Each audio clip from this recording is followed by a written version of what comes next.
My name is Isaiah Washington, and in this video we're going to turn this raindrop pattern Damascus steel into a chef's knife.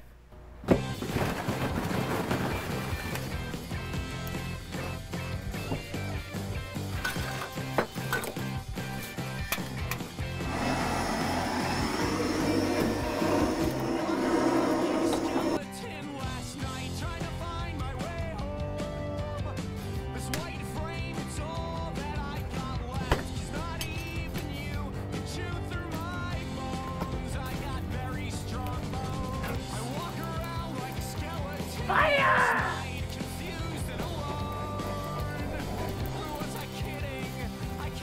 First thing we're going to do, knock back the corner so it doesn't fish mouth that when we draw the point out.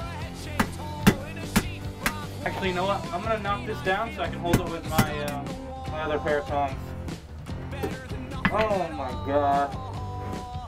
Look at that. You gotta be fucking kidding me. Alright, well, that'll definitely be the tang then. Half-baked float so I can put a handle on the end.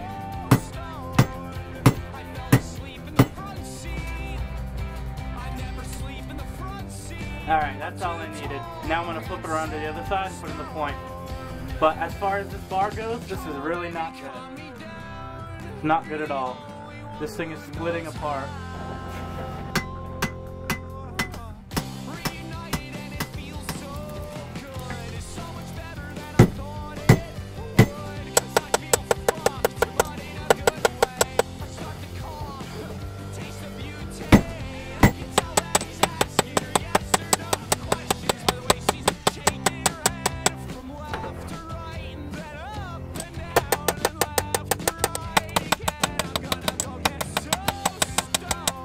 Alright, so now what we're going to do, try and thin this down substantially, and what that's going to do is it's going to widen it, which we don't want, so we're going to have to keep working it back into a point, but we want to get it much, much thinner than this, probably half of this thickness.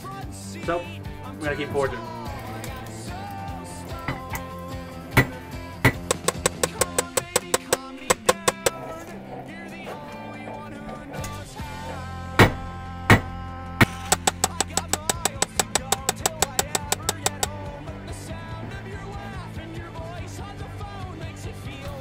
So we're going for a 7-inch blade. Alright, so we're looking at about right here.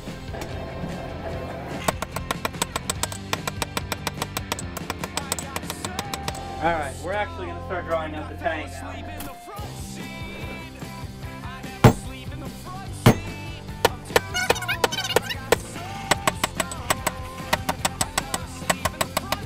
My railroad spike hardy cutoff tool.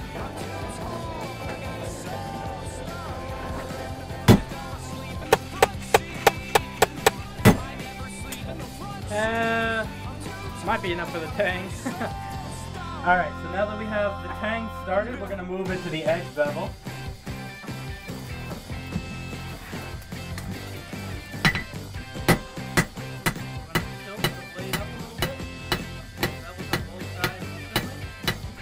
So I actually forgot a step. We're going to go ahead and curve the blade downwards so that when we start to bevel the edge, the knife point will turn back straight.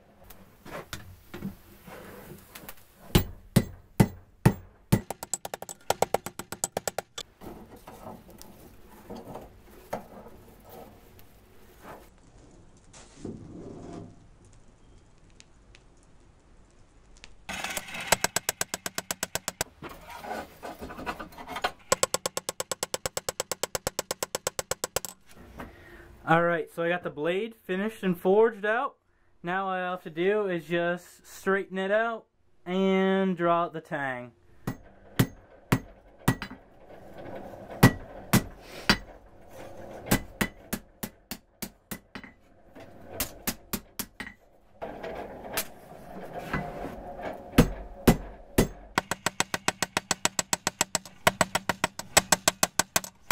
Alright, so now I'm inside in the garage, and this is the forged piece we got here. So I did a little, took a little soapstone and marked some of the spots I want to grind to, and we're going to get to profile grinding this thing real quick.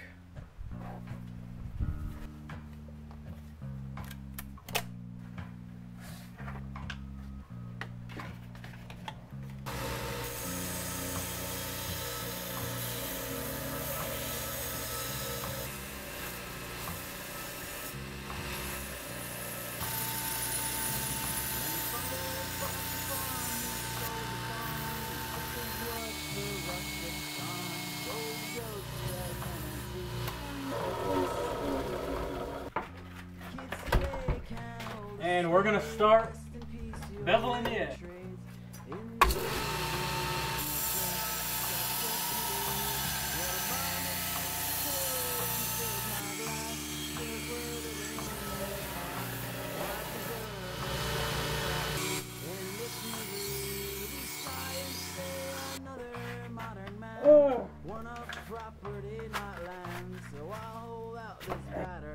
Got this thing forged out. We got it rough ground. I'm a little nervous because it's pretty damn thin, but we gotta go to the heat treat. Freaking inclusion right there. So I'm a little nervous about that. Hopefully I can just grind that out in the final grind, but I hope that doesn't bring up any problems during the heat treat. So we're gonna heat this thing up and we're gonna harden it. I have my vise right out here so that when the blade is hardened and if it warps, I can throw it in here and tighten it up and straighten it out.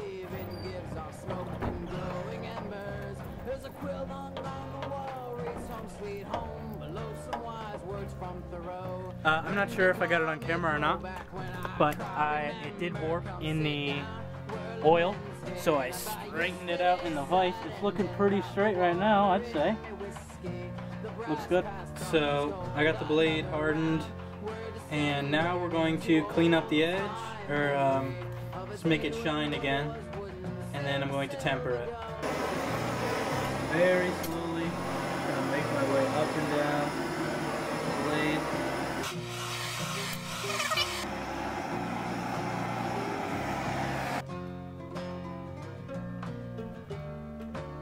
I'm gonna put it in this vise and let it cool down in the air. Alright, so now that we got the blade hardened, tempered, I put the final grind on the knife. It's looking pretty good right now. This blade is looking really nice, so we're gonna go through now and start going through the grits. We're gonna start with 120, then we're gonna move up to a 220, and then finish it off with a 400 grit. Then we'll put the final Scotch-Brite belt on it.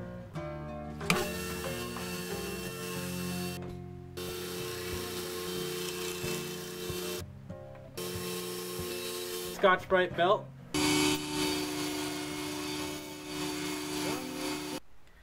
Thank you so much for joining me on the first part of making this Damascus chef's knife. We're not going to etch it in this episode. I'm going to save that for part 2, the final part of this. And in the next part, we're going to be putting the handle on, as well as etching the blade, and then sharpening it. And then we're going to test it out before we have to ship it out and sell it. So thank you so much for joining me, and I'll see you in part 2. Thank you so much for watching this video. Click the annotation if you'd like to see part 2. Please like this video and subscribe if you'd like to see videos similar to this one.